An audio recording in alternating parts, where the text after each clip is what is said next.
Good morning, Miss Michelle. Good morning, ma'am. Okay, Miss Michelle, can you tell me about yourself?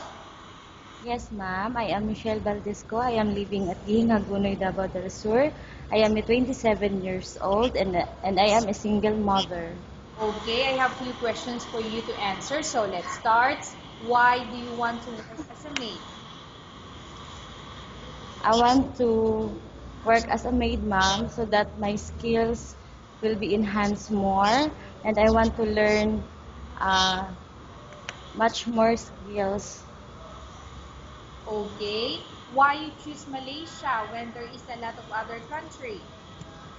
I am choosing Malaysia, ma'am, because I know their need. I want to know their nature, and I want to familiarize the other. Uh, I want to familiarize their.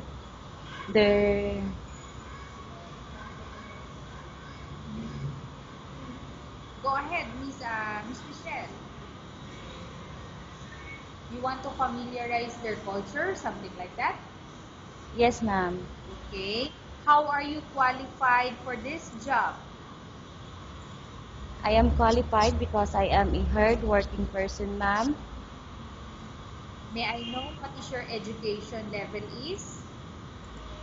Yes, ma'am. I am a undergrad college level, and I am working. I study at Holy Cross College of Davao. Okay. What is your recent working experience? I am a merchandiser, ma'am. Okay. Have you worked abroad before? No, ma'am. Do you have experience of taking care of baby? Yes, ma'am. Whose baby you are taking care of?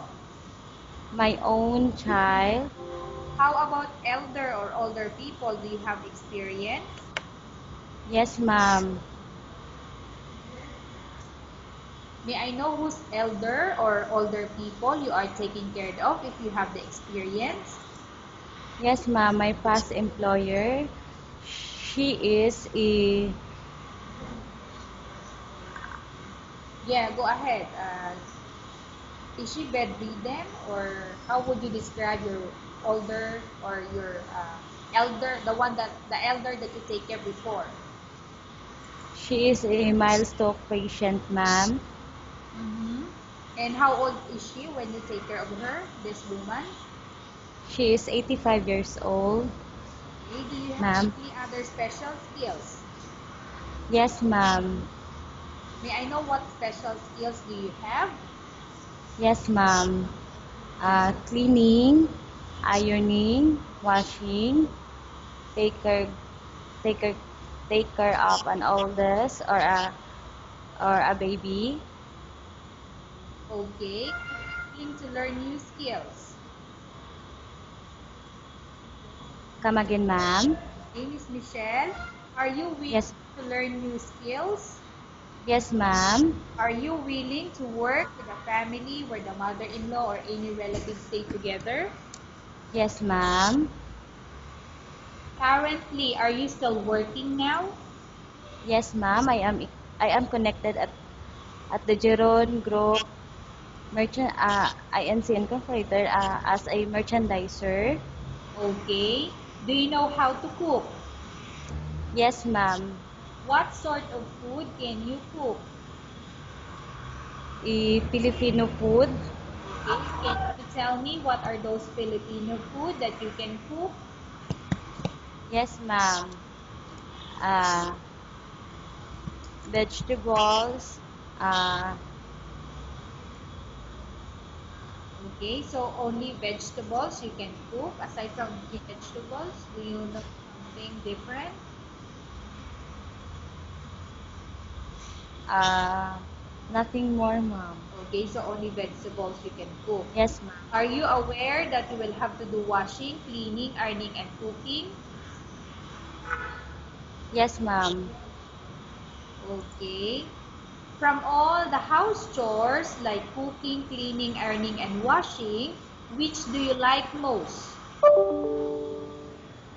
All of the above, ma'am. Okay. If ever you were selected to work in Malaysia, who will take care of your kids? Come again, ma'am. If ever you were selected to work in Malaysia, who will take care of your kid or your child? My mother, ma'am.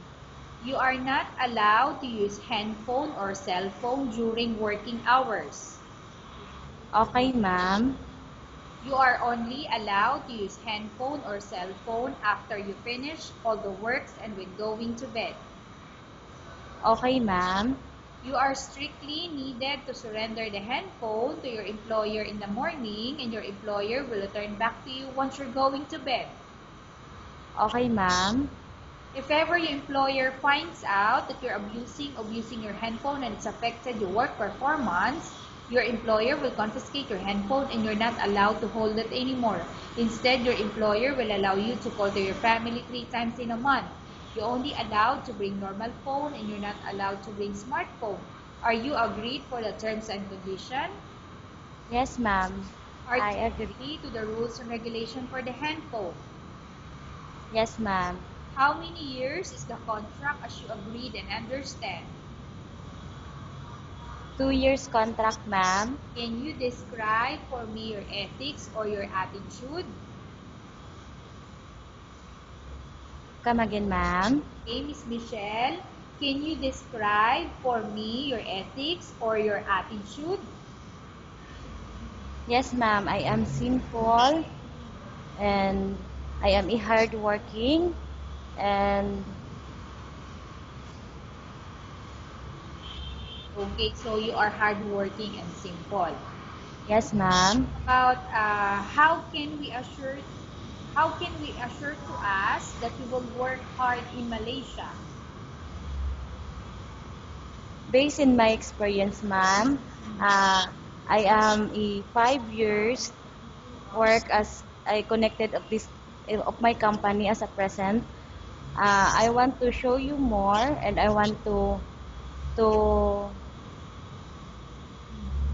So what will you do just to make sure to us that you will work hard in Malaysia? What will you do?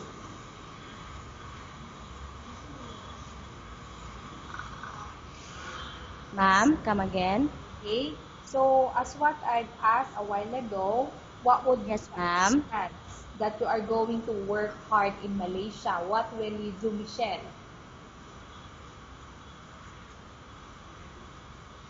I am doing my best, ma'am, and I prove to my employer that I am a good person and I am willing to work with him. Okay. Can you promise not to use the telephone without the permission of your employer? Yes, ma'am. Can you promise not to put on makeup but to dress properly while work? Yes, ma'am. Can you promise not to invite friends and relatives without the consent of your employer?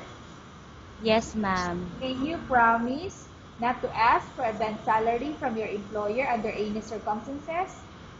Yes, ma'am. Do you really understand of the rules and regulation of the agency? Yes, ma'am. Do you pay any placement fee for you to come to No, Malaysia ma'am. as a maid? Okay. No, Do you have any history of sickness, example, breast cancer or any other illness? no, ma'am. Do you suffer from any skin diseases, allergy, or physical defect? No, ma'am. Have you suffered from any serious illness? No, ma'am. Do you smoke? No, ma'am. Have you undergone any operation or surgery? No, ma'am. Are you medically fit? Yes, ma'am. Are you in any medication? Come again, ma'am. Miss Michelle, are you Yes, any ma'am. medication? Are you taking any medicine? No, ma'am.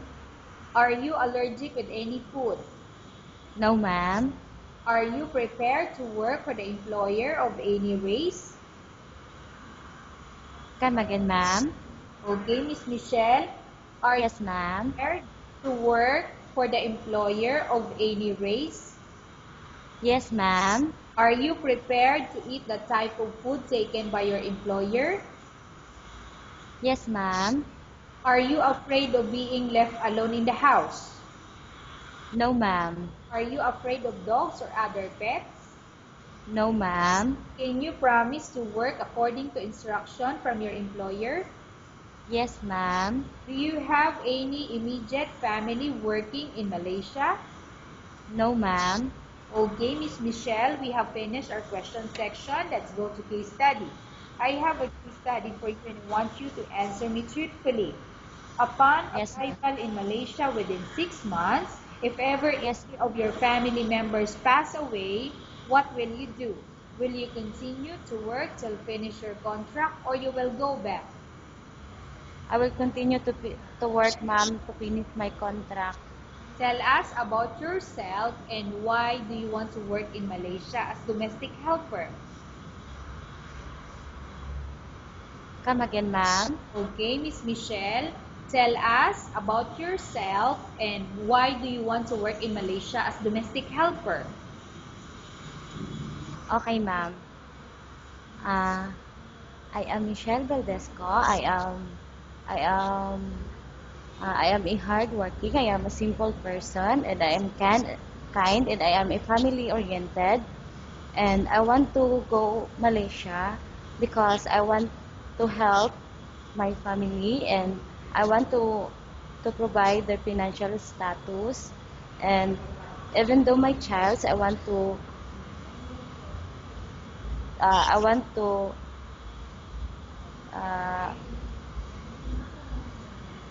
Go ahead. I want Go ahead. I want I want to go Malaysia because I want to help my family needs. Okay. Miss Michelle, what do you want to tell to your employer who watching your video? Uh, Madam, I am Michelle. I am a hardworking person, and I want to assure you that I am a good person and I'm family oriented. Okay, thank you very much, Miss Michelle. We will update Thank you, you ma'am. and see if there's any selection made by the employer. Okay, ma'am.